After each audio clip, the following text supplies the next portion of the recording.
Hello friends, welcome to this educational platform. आप सभी का आपके अपने यूट्यूब चैनल पर स्वागत है। आज हम लोग फ्यूचर इंडेफिनिट टेंस सीखेंगे जो कि डीएलएड फोर्थ सेमेस्टर के कोर्स से रिलेटेड है। और ये वैसे तो टेंस जो होते हैं वो हर एक तरह के स्टूडेंट के लिए बहुत ही इंपॉर्टेंट है, क्योंकि अगर आपको टेंसेस नहीं आएंगे तो आप एक्टिव पैसिव नहीं कर पाएंगे, डायरेक्ट इनडायरेक्ट नहीं कर पाएंगे, या फिर इंग्लिश ग्रामर का आपको अच्छा नॉलेज नहीं हो पाएगा। क्योंकि इंग्लिश जिनको वैसे भी सीखना है, जो बोलचाल की भाषा के लिए सीखना चाहते हैं, उनके लिए भी टेंसेस बहुत महत्वपूर्ण है। क्योंकि टेंस भाई कोई भी बात आप प्रेजेंट, पास्ट या फ्यूचर में ही करेंगे।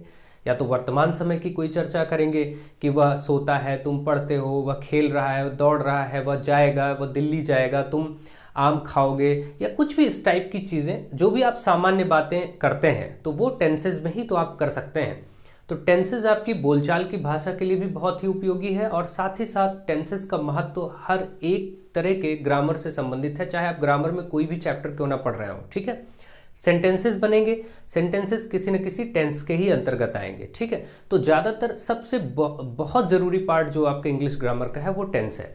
टेंस को हर किसी स्टूडेंट को, हर एक प्रकार के स्टूडेंट को सीखना चाहिए। ठीक है, तो चलिए फ्यूचर इंडेफिनिट टेंस हम देखते हैं और आज सीखते हैं। इंडेफिनिट का ये आखिरी पार्ट है, क्योंकि इंडेफिनिट में आपने प्रेजेंट भी सीख लिया, पास्ट भी सीख लिया। आज मैं आपको फ्यूचर सिखा देता हूं। अब फ्यूचर इंडेफिनिट पूरा हो जाएगा तो बाकी अब कॉन्टिन्यूअस की सीरीज चलेगी, फिर परफेक्ट और परफेक्ट कॉन्टिन्यूअस, फिर सारे टेंस हो जाएंगे।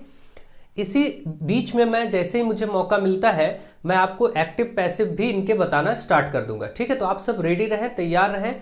देखिए, कोई एक पर्टिकुलर टाइमिंग तो बता पाना बड़ा दिक्कत की बात होगी, क्योंकि आपको कभी भी मैं कोई भी पार्ट, कोई भी वीडियो दे देना चाहता हूं, आपकी ज़्यादा से ज़्यादा सहायता करना चाहता हूं, इसलिए कोई टाइमिंग का थोड़ा सा इशू हो जाता है। आप सब चैनल पर लगातार बने रहें, देखते रहें, समझते रहें, और वीडियो को शेयर खूब करें, अपने फ्रेंड्स को जोड़ें।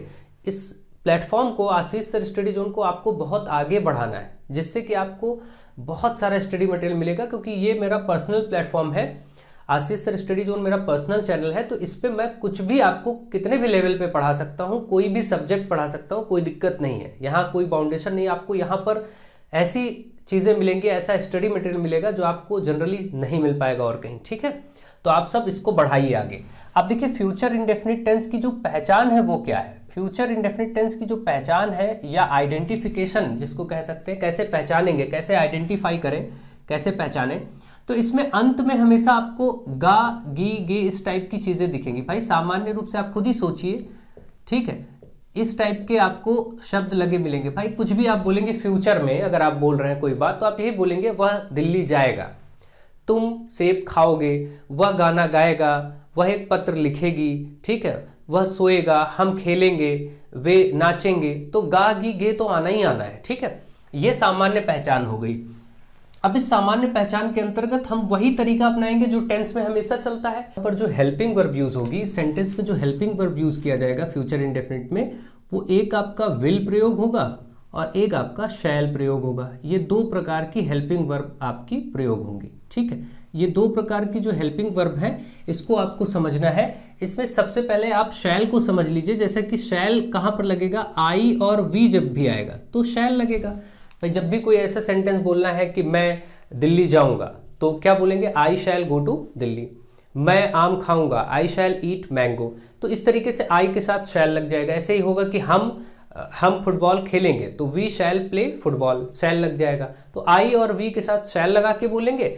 और बाकी जैसे जितने भी आपके पास हैं, जैसे ही है, शी है, इट है, ये सब जो प्रोनाउंस हैं, दे हुआ, दे मतलब वे, और या फिर यू हुआ, या फिर कोई भी और, केवल आपको यही तो फोकस रखना है कि शैल आई और वी के साथ आएगा, बाकी सबके साथ विल आएगा। ठीक है, तो ये बात आपको बस ध्यान रखनी है, ये बात आपकी बहुत ही महत्वपूर्ण है, और बाकी तरीके तो बहुत ही आसानी से समझ में आ जाएंगे। ठीक, जैसे अब मैं टेंसेस के, इस टेंस के टाइप की बात करता हूं सेंटेंसेस के। जैसे पहली स्थिति में हम पॉजिटिव सेंटेंसेस को डील करते हैं। पॉजिटिव कहें या इसी को एक और नाम से आप जानते हैं अफर्मेटिव, है ना, तो इनकी बात करते हैं, अफर्मेटिव सेंटेंसेस। इन सेंटेंसेस की बात करते हैं। जैसे मैं कुछ सेंटेंस लिख रहा हूं, जैसे वह सेब खाएगा। बहुत ही सामान्य से सेंटेंसेस मैं इसलिए लेता हूं कि आपको समझ में आए। बाकी आगे तो प्रैक्टिस में आप जैसे सेंटेंस चाहेंगे बहुत बड़े बड़े सेंटेंसेस भी हम लोग करेंगे। जब एक समझ बहुत अच्छी बन जाएगी तो सब कुछ करेंगे। आगे देखिए यहां पर मैं तुम्हारी सहायता करूंगा, ठीक है। यहां पर आया हम फुटबॉल खेलेंगे, ठीक है। इसी का एक और कर लेते हैं, जैसे वे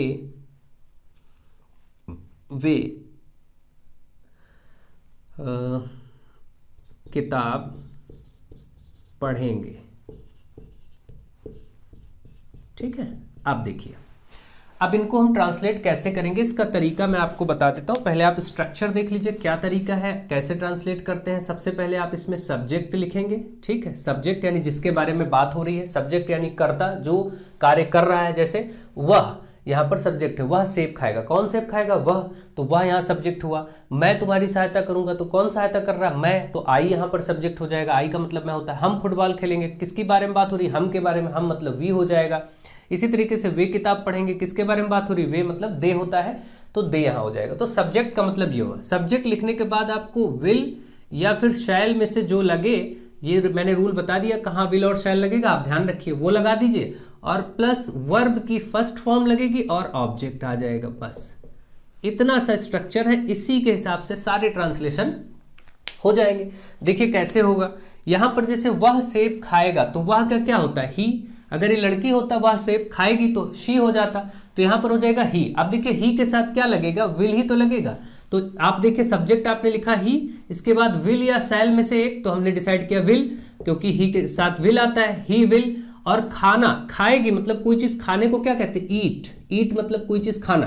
अब क्या खाया जा रहा है? ही विल ईट एप्पल, तो ही विल ईट एप्पल मतलब वह सेब खाएगा, हो गया।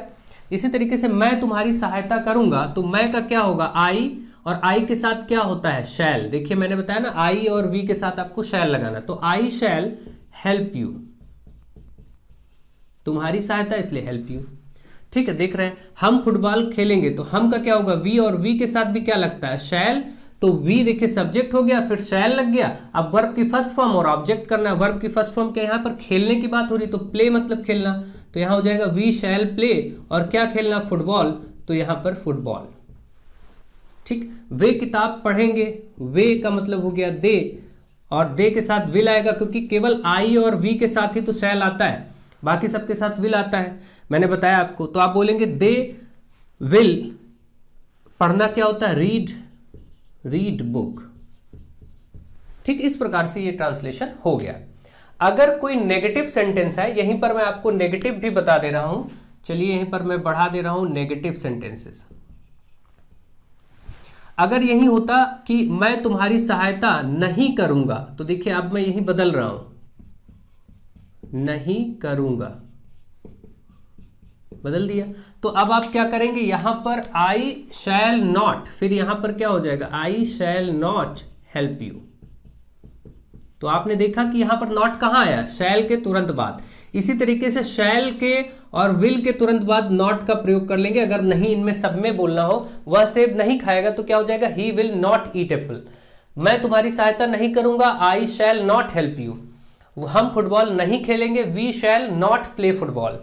अगर वो वे किताब पढ़ेंगे, तो वे किताब नहीं पढ़ेंगे, तो they will not read the book, ठीक है। इस तरीके से आप नॉट वाले सेंटेंसेस भी कर लेंगे।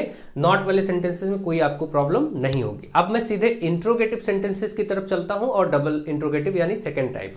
तो चलिए एक एक चीज आगे सीखते हैं। अब देखते हैं हम यहां पर इंट्रोगेटिव सेंटेंसेस, ठीक है। तो अब हम बात करेंगे इंटरोगेटिव सेंटेंसेस की और उसको समझेंगे। आप सब वीडियो को शेयर करते रहिए, ज़्यादा से ज़्यादा लोगों को जोड़िए, बहुत ही ज़रूरी है इंटरोगेटिव सेंटेंसेस। अब देखिए ये जो इंटरोगेटिव सेंटेंसेस हैं, इनमें क्या होता है? इनमें मैंने आपको बताया कि दो तरह के होते हैं। पहला तो टाइप वो होता है जो क्या से शुरू होते हैं, क्या से शुरू होते हैं। वो कैसे? जैसे कि आपने देखा है, पढ़ा है इसके पहले, क्या तुम उसे पीटोगे? मान लीजिए ये, अगला, क्या हम दिल्ली जाएंगे?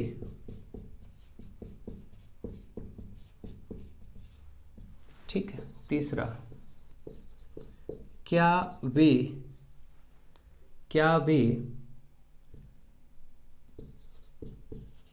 चाय, चलिए यहां पर नहीं वाला भी ले लेते हैं, नहीं पिएंगे, ये ठीक है। अब चलिए इसमें सीखते हैं इंट्रोगेटिव सेंटेंस। इसमें क्या होता है, इसका तरीका ये होता है, जब इस तरीके के सेंटेंस मिले जो क्या से प्रारंभ होते हैं, ऐसा इंट्रोगेटिव सेंटेंस हो, तो उसमें आप इन्हीं विल या शैल से प्रारंभ कर देंगे। मतलब विल लगना होगा तो विल, नहीं तो शैल लगना होगा तो शैल, इसी से प्रारंभ करेंगे। करने का तरीका मैं बता रहा हूं, यहां पर आपको स्ट्रक्चर बता रहा हूं कि कैसे आप इसको बनाएं। ठीक है, तो विल या शैल से प्रारंभ करेंगे, फिर आप सब्जेक्ट लिखेंगे और फिर आप वर्ब की फर्स्ट फॉर्म लिखेंगे, फिर आप ऑब्जेक्ट लिख देंगे, बस ये कंप्लीट हो जाएगा। अगर आपको नॉट लगाना होगा तो नॉट कहाँ आएगा, सब्जेक्ट के बाद यहां पर आएगा, ध्यान रखिएगा। अगर नॉट की जरूरत होगी तो मैंने लिख दिया है, सब्जेक्ट के बाद आएगा। ठीक है, अब देखेंगे वो जैसा भी होगा। अब जैसे यहां पर क्या तुम उसे पीटोगे, क्या तुम के लिए यू है, और आपको मालूम है शैल तभी लगता है जब केवल आई या वी हो। आई और वी में ही शैल लगेगा, बाकी ही, सी, इट, दे, यू सब के साथ क्या लगेगा, विल ही लगेगा। तो आपको कुछ सोचना ही नहीं है, बस विल से स्टार्ट कर देना है। विल से स्टार्ट करने का मतलब ये क्या का अर्थ इसमें शामिल हो गया। ठीक है, विल यू, तुम है ना, तो आप बोलेंगे विल यू। पीटना क्या होता है, वर्ब, देखिए विल लगा दिया, सब्जेक्ट लिख दिया, अब वर्ब है, वर्ब क्या है, पीटना, यहां पर पीटने का कार्य हो रहा है, तो विल यू बीट, बीट मतलब पीटना होता है। विल यू बीट उसे, मतलब हिम, लड़का है तो हिम, लड़की है तो हर, विल यू बीट हिम। अब क्या हम दिल्ली जाएंगे, तो क्या हम, देखिए हम है, हम का मतलब वी होता है तो शैल लगेगा, है ना, आपको मालूम है कि आई और वी के साथ शैल लगता है, तो इसको शैल से स्टार्ट करेंगे, shall we go to Delhi. ठीक है, ये हो गया।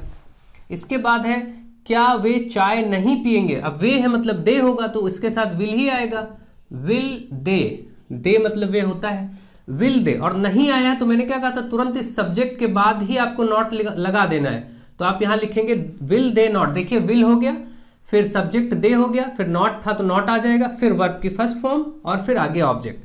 तो क्या वे चाय नहीं पिएंगे, will they not drink, will they not drink tea, ये हो गया। ठीक, इस तरीके से आप ऐसे सेंटेंसेस यानी इंट्रोगेटिव सेंटेंसेस को बहुत ही आसानी से कर लेंगे, कोई प्रॉब्लम की बात नहीं है। ठीक है, अब चलिए हम इसी के बाद एक और टाइप का इंट्रोगेटिव सेंटेंस होता है जो कि सेकंड टाइप जिसको बोलते हैं, जिसमें ये जो क्वेश्चन वर्ड क्या क्या से शुरू हुआ ये बीच में आएंगे, मतलब क्या, कहां, कैसे, क्यों, कब, इस तरीके के शब्द बीच में आते हैं, वो टाइप भी अब सीख लेते हैं बस।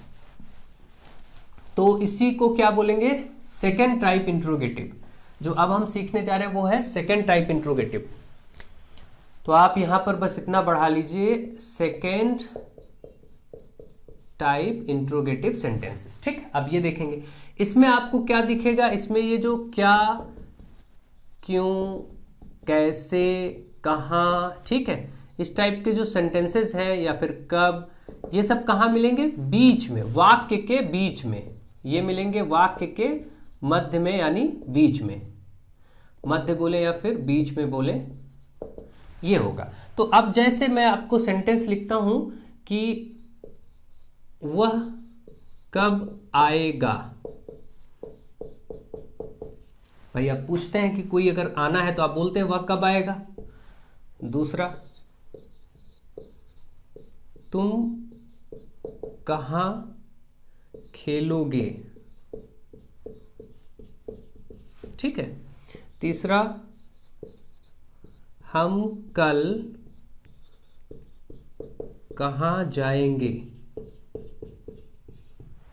चौथा, वे तुम्हें पैसे क्यों नहीं देंगे, ये हो गया। ठीक है, अब जैसे वह पत्र लिखेगी, वह एक किताब पढ़ेगा, तुम शोर मचाओगे, हम हंसेंगे, तुम खेलोगे, वह रोएगा, कुछ भी हो सकता है, कितने भी सेंटेंसेस हो सकते हैं, मगर हमें सिर्फ समझना है तो हम इसको समझेंगे। अब देखिए इसमें स्ट्रक्चर का क्या होगा, इसमें जो ये क्वेश्चन, ये जो क्या, क्यों, कैसे, कहां, ये सब आता है। ये क्या है, क्वेश्चन वर्ड्स हैं। इन्हीं को, जैसे कि आप जानते हैं क्वेश्चन वर्ड की बात करें तो यही, जैसे वाई हुआ है ना, वेयर हुआ, हाउ मतलब कैसे होता है, व्हेन मतलब कब होता है, वाई मतलब क्यों होता है, व्हाट का मतलब क्या होगा। इस तरीके के जो ये सब वर्ड्स हैं, इन्हीं को कहा जाता है क्वेश्चन वर्ड। इसको मैं क्या बोलूंगा, क्वेश्चन वर्ड, जिनसे आपको प्रश्न करना होता है। तो अब इसमें आप ध्यान रखिए, इसको करते समय क्वेश्चन वर्ड से ही शुरू होंगे। इन सेंटेंसेस को ट्रांसलेशन करते समय इसकी खासियत होगी कि आप क्वेश्चन वर्ड पहले लिखेंगे, फिर आप देखेंगे कि विल या फिर शैल में क्या लग रहा है, वो जो लगे उसको लगाइए, और फिर सब्जेक्ट आएगा, फिर वर्ब की फर्स्ट फॉर्म आएगी, फिर ऑब्जेक्ट आ जाएगा, और ये आपका स्ट्रक्चर कंप्लीट हो जाएगा। अगर कहीं नॉट लगाना हो तो सब्जेक्ट के बाद में आप यहीं पर नॉट लगा दीजिएगा, अगर नॉट आपको लगाना हो तो। ठीक, ध्यान रखेंगे, नॉट सब्जेक्ट के बाद लगेगा, जब जरूरत होगी तो कर लेंगे। अब आप देखिए, वह कब आएगा, कब, तो यहां पर लिखेंगे व्हेन। व्हेन मतलब होता है ना कब, व्हेन। अब देखिए, वह है ही, तो आपको मालूम है शैल तो केवल दो ही जगह लगता है, आई या फिर वी के साथ, बाकी सब विल लगेगा। तो अब यहां देखिए क्वेश्चन वर्ड का हमने लिख लिया व्हेन। अब हमें विल लगाना पड़ेगा, तो हम बोलेंगे व्हेन विल, और वह के लिए ही, व्हेन विल ही। आने का क्या होता है, कम, क्योंकि वर्ब की फर्स्ट फॉर्म ही रखनी है तो कम का कम ही रहेगा, कोई ऐसा बदलाव नहीं करना। ये हो गया। तुम कहां खेलोगे, कहां का क्या होता है, वेयर। ठीक है, वेयर, और तुम है यू, तो इसके लिए विल लगेगा, तो आप यहां पर बोलेंगे वेयर विल। देखिए, सबसे पहले क्वेश्चन वर्ड हमने वेयर कहां के लिए कर दिया, वेयर, फिर अब इसके बाद विल लगेगा तो विल लगाएंगे, और फिर सब्जेक्ट यानी कि तुम है तो आप बोलेंगे where will you, where will you. और खेलने का क्या होगा, प्ले। ये भी हो गया, क्योंकि अब कोई ऑब्जेक्ट है नहीं तो उसमें आगे कुछ बढ़ाने की जरूरत नहीं, यही खत्म कर देंगे। हम कल कहां जाएंगे। ठीक है, तो अब यहां पर देखिए हम आ गया, यहां शैल लगेगा, आई और वी के साथ शैल लगता है, तो आप देखें कहां है यहां भी, तो कहां के लिए पहले वेयर लिखेंगे, वेयर, इस बार शैल लगाएंगे, वेयर शैल वी। जाने का क्या होता है, गो, वेयर शैल वी गो। देखिए, सबसे पहले क्वेश्चन वर्ड मैंने लिखा वेयर, फिर शैल आया था, शैल लिखा, और फिर वी यानी सब्जेक्ट हो गया। अब वर्ब की फर्स्ट फॉर्म लिखेंगे और ऑब्जेक्ट लिखेंगे, तो वर्ब हो गया गो, और हम कल कहां जाए, हो गया, बस ये आगे कुछ था ही नहीं इसमें, वेयर शैल वी गो। और कल था, सॉरी, यहां पर कल जाएंगे, तो टुमारो, जो आने वाला कल है उसको क्या कहते हैं, टुमारो, तो यहां पर आप टुमारो लिख देंगे बस। ठीक है, वे तुम्हें पैसे क्यों नहीं देंगे। अब वे का मतलब होता है दे, और इसके साथ विल आएगा, क्योंकि शैल तो केवल आई और वी के साथ आता है, तो क्यों आया है इसमें बीच में, क्वेश्चन वर्ड से शुरू करते हैं ऐसे सेंटेंसेस को, तो वाई से शुरू करेंगे। वाई मतलब क्यों होता है, वाई विल दे। भाई आप इसको ध्यान से देखिए, यहां पर सबसे पहले क्वेश्चन वर्ड लिखना होता है, हमने वाई लिख दिया, क्यों, फिर विल या शैल में से एक लिखना होता है, हमने विल लगाया क्योंकि दे के साथ विल लगता है, फिर सब्जेक्ट दे था वो दे लिखा, अब वर्ब हो जाएगा और ऑब्जेक्ट हो जाएगा। वर्ब यहां है देना, पैसे देना, तो वाई विल दे गिव। ठीक है, तुम्हें मतलब यू, गिव यू मनी, क्या देना, पैसे, तो गिव यू मनी। ये इस तरीके से हो गया, और आप समझ रहे हैं कि ट्रांसलेशन कैसे किया जाएगा। तो मुझे आशा है आपको बहुत अच्छे तरह से ये ट्रांसलेशन समझ में आ गया होगा, और बहुत ही शानदार तरीके से आप इसको कर पाएंगे। ठीक है, जैसे ऐसा सेंटेंस हो कि कल कौन आएगा, कौन भी आ जाए तो ध्यान रखिए, कई बार ऐसा हो सकता है आप कंफ्यूज हो, कल कौन आएगा, तो कौन के लिए क्या होता है, हु, तो आप यहां लिखेंगे हु, और इसके साथ बस विल का ही प्रयोग करेंगे, हु विल कम, केवल इतना होता है, कौन आएगा तो हु विल कम, कल कौन आएगा तो हु विल कम टुमारो। ऐसे, तो अगर ऐसा कुछ आपको देखने को मिले तो आप कर सकते हैं, कोई दिक्कत की बात नहीं है। अगर आपने तरीका समझ लिया, पैटर्न को समझ लिया, तो फिर आप बहुत अच्छे से चीज़ों को करते चले जाएंगे और कोई भी प्रॉब्लम नहीं होगी। मेरा उद्देश्य आपको टेंस बेहतर तरीके से समझाना है, और टेंस की समझ जब आपकी बन जाएगी तो एक्टिव पैसिव आप बहुत आसानी से सीख जाएंगे, और एक्टिव पैसिव को सीखने में आपको टाइम नहीं लगेगा। टेंसेस तो 12 आपको सीखने हैं, एक्टिव पैसिव केवल 8 के ही बनते हैं, 12 के नहीं बनते, चार टेंसेस के एक्टिव पैसिव बनते ही नहीं है, वो केवल 8 के ही सीखने रहेंगे, और उनको आप जितना कम समय में कहेंगे मैं उतना कम समय में सिखा दूंगा। लेकिन एक ही शर्त है कि आप टेंस पूरा फर्स्ट टू लास्ट 12 के 12 टेंसेस आप अच्छे से सीखें। इसमें 10-12 दिन जा रहे हैं वो जाने दीजिए, आप उसको सीखिए, उसको जब आप अच्छे से सीख लेंगे तो फिर आपको कोई दिक्कत नहीं। अभी किसी दिन मैं 2-3 टेंस एक ही दिन में पढ़ाने वाला हूं, एक ही दिन में 2 या 3 टेंस पढ़ा दूंगा, तो आपका टाइम थोड़ा घट जाएगा, जो आगे लंबा समय लगना है वो कम हो जाएगा। और एक्टिव पैसिव हो सकेगा तो मैं ये आपके 3 tenses present indefinite, past indefinite, future indefinite हो गया है, तो इन तीनों के हो सकता है मैं एक्टिव पैसिव आपको साथ में किसी किसी दिन आपको वीडियो मिलती रहे। आप चैनल पर लगातार चेक करते रहें। समय थोड़ा सा आप इस समय देखिए, अगर मुझे समय के अंतर्गत बांधेंगे तो हो सकता है कि उतना बेहतर कार्य ना हो पाए। मुझे जब भी समय मिले तो मैं आपकी सहायता में वीडियो बना सकूं, इसलिए मैं जिस टाइम भी खाली होऊंगा उसी टाइम वीडियो बना दूंगा। और आपको वीडियो अगर थोड़ा सा समय थोड़ा हो सकता है पहले 10-20 मिनट, आधे घंटे पहले आपके पास नोटिफिकेशन चला जाए तो देख लीजिए, नहीं तो बाद में भी आप वीडियो देख ही सकते हैं, कोई दिक्कत की बात नहीं। वीडियो तो चैनल पे अवेलेबल रहते ही रहते हैं। आप सब सहयोग करें, बस लोगों को जोड़ें बिल्कुल, ये बहुत जरूरी है। सारे फ्रेंड्स को आप इस चैनल पे लेकर के आइए, सबको इनवाइट करिए, पर्सनली बोलिए कि वो लोग आए और इस चैनल पे अध्ययन कार्य करें, पढ़ें, ये बहुत ही जरूरी है। ठीक है, so thank you to all of you.